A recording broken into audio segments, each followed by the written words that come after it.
کہ نہیں, لیکن ہمارے نبی کا فرمان ہے کہ تم دعا مانگو تمہاری تقدیر بدل جائے گی، تمہاری موت کا وقت بدل جائے گا، تمہارا رزق بڑھا دیا جائے گا، ہر چیز میں تبدیلی کر دی جائے گی، صرف اور صرف کس وجہ سے؟ دعا کی وجہ سے۔ ایک مشہور واقعہ آپ سب لوگ جانتے ہیں، حضرت مریم علیہ السلام اور ان کے بیٹے حضرت عیسیٰ علیہ السلام۔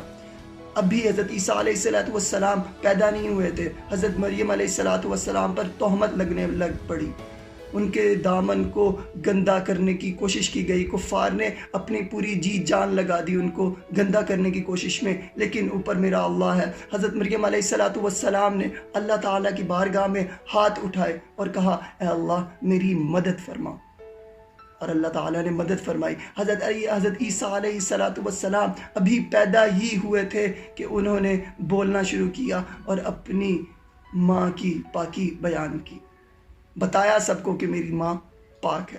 ایک اور مشہور واقعہ حضرت ابراہیم علیہ السلام، یہ بھی بہت مشہور واقعہ ہے۔ حضرت ابراہیم علیہ السلام کو کفار نے آگ میں ڈالنے کا حکم دیا، جب ان کو آگ میں ڈالنے لگے تو حضرت ابراہیم علیہ السلام نے آسمان کی طرف دیکھا، ہاتھ اٹھائے اور اللہ سے کہا اللہ تیری خاطر میں اس آگ میں جا رہا ہوں، میری مدد فرما۔ حضرت ابراہیم علیہ السلام کے لیے وہ آگ ایک تپتی ہوئی آگ کو ٹھنڈا کر دیا گیا۔ کس نے کیا؟ اس اللہ تعالیٰ نے، وہ جو اوپر بیٹھا۔ ہم ایک بات کرتے ہیں کہ اللہ تعالیٰ ہماری دعا قبول نہیں کرتا، یہ کلمات ادا نہیں کرنے چاہیے اپنی زبان سے۔ اللہ تعالیٰ سب کی بات سنتا ہے اور اللہ تعالیٰ سب کی بات ایکولی سنتا ہے، چاہے وہ جتنا مرضی نیک بندہ ہو، چاہے وہ جتنا مرضی گناہ گار بندہ ہو۔ اللہ تعالیٰ اس شخص کو زیادہ پسند کرتے ہیں جو گناہ کرے اور اس پر معافی مانگے، اللہ تعالیٰ کی بارگاہ میں ہاتھ اٹھا کے استغفار دل سے کر لے، اللہ تعالیٰ اس شخص کی دعا کو اور اس شخص کو سب سے زیادہ پسند کرتے ہیں۔ یہ کلمات ہم نہیں بولنے چاہیے کہ اللہ تعالیٰ ہماری دعا قبول نہیں کرتا۔ اس میں 3 اقسام ہیں۔ ایک مرتبہ تو آپ دعا مانگتے ہیں اللہ تعالیٰ قبول کر لیتا ہے، ایک دعا مانگتے ہیں آپ اللہ تعالیٰ قبول نہیں ہوتی، لیکن اس کے بدلے میں آپ کے اوپر سے ایک بہت بڑا عذاب ٹال دیا جاتا ہے۔ جب آپ کی دعا قبول نہ ہو تو سوچ لیں کہ آپ کے اوپر ایک بہت بڑا عذاب آنے لگا تھا جو اللہ تعالیٰ نے ٹال دیا ہے، کیونکہ یہ بات تو برحق ہے کہ اللہ سنتا ہے۔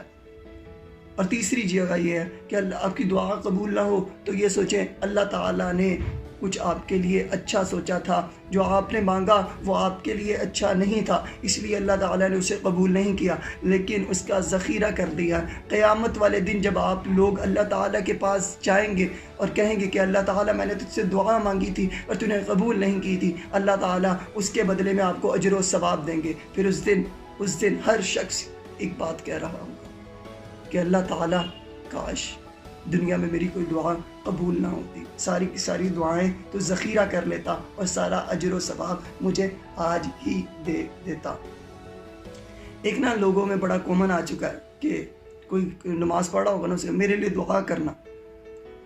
ہاں حدیث سے تصدیق چکا ہے، حضرت عمر رضی اللہ عنہ عمرے پہ جا رہے تھے، حضور اکرم صلی اللہ علیہ وسلم نے انہیں بلایا اور کہا کہ عمر وہاں پہ عمرے پہ میرے لیے دعا کرنا۔ ہاں یہ اچھی بات ہے کسی کو کہنا کہ دعا کرنا، لیکن ایک مثال میں آپ کو دوں گا۔ میرے پیٹ میں درد ہے اور میں اب دوسرے شخص کے کہوں کہ میرے لیے ہائے ہائے کر، اس کو میری درد کا ہی نہیں پتا، اس کو پتہ ہی نہیں ہے کتنی درد ہے مجھے، تو وہ کیسے میرے لیے دعا کر سکتا ہے؟ تو اس لیے اپنے لیے خود دعا مانگے، جتنے مرضی گناہ گار ہیں۔ میں نے آپ کو بتایا اللہ سب کی دعا سنتا ہے، اپنے لیے خود دعا مانگے۔ حضرت نوح علیہ السلام اللہ سے دعا کیسے مانگتے تھے؟ اللہ تعالیٰ سے اپنی پوری سٹوری کہ اللہ تعالیٰ میرے ساتھ یہ ہوا، میرے سے یہ ہوا، میرے سے یہ ہوا، اللہ تعالیٰ تو میرے ساتھ یہ کرتے، اللہ تعالیٰ مجھ سے یہ کر، اللہ تعالیٰ سے ضد کرے، اللہ تعالیٰ دعا نہ قبول کرے، دعا دوبارہ مانگے کہ اللہ تعالیٰ جیسے آپ اپنے گھر میں آپ کو اپنی امی سے پیسے نہ ملے تو دوبارہ آ جاتے ہیں آپ کہ بھائی مجھے پیسے دیں، بھائی آپ نے مجھ سے وعدہ کیا تھا مجھے پیسے دیں۔ اللہ تعالیٰ نے دعا قبول کرنے کا وعدہ کیا تو آپ بھی کہہ سکتے ہیں اللہ تعالیٰ آپ نے وعدہ کیا دعا قبول کرنے، تو اللہ تعالیٰ میں آپ سے مانگ رہا ہوں مجھے دیں۔ اللہ تعالیٰ سے ایک بات چیت کا سلسلہ شروع کر لیں، انشاءاللہ العزیز جب یہ رشتہ قائم ہو جائے گا نا دوستی کا اللہ اور آپ کے درمیان میں کہ آپ ہر بات اللہ سے کر سکیں گے، تو انشاءاللہ العزیز آپ کی ہر دعا قبول بھی ہوگی اور عرش تک بھی پہنچے گی۔ آخر میں یہ بات بتاؤں میں کہ اللہ تعالیٰ فرماتے ہیں وَآتَاكُم مِّن كُلِّ مَا سَأَلْتُمُوهُ وَإِن تَعُدُّوا نِعْمَتَ اللَّهِ لَا تُحْصُوهَا، تمہارے رب نے تمہیں سب کچھ دیا جو تم نے چاہا، اگر تم اس کی نعمتوں کا شمار کرنا چاہو تو نہیں کر سکتے۔ جو تم نے چاہا، یہ ورڈ ہے جو تم نے چاہا، اگر دعا تم نے مانگی، اگر تم نے اللہ سے کہا تو پھر اللہ تعالیٰ تمہیں سب کچھ عطا کرے گا۔ دعا مانگنے والے کی مثال ایک ہی طرح کی ہے کہ ایک بندے نے گھر ٹھیکے پہ لیا بنانے کے لیے، بڑا شاندار بنایا، کیا رنگ کیا، کیا گھر بنایا، پوری سوسائٹی کا سب سے اچھا گھر بنایا، اور وہ پیسے لیے بغیر چلا گیا، اپنی اجرت لیے بغیر چلا گیا، ساری محنت کی، پیسے لیے بغیر چلا گیا۔ اس لیے آپ نماز پڑھتے سب کچھ کرتے ہیں، اور اگر دعا نہیں مانگتے نا تو سارا عمل ضائع ہو جاتا ہے۔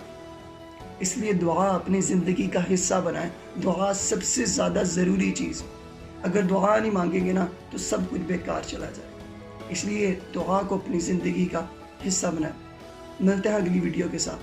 Until then, this is me, Hafiz Sayyid Ashar Hassan, signing off. Assalamu alaikum wa rahmatullahi wa barakatuh.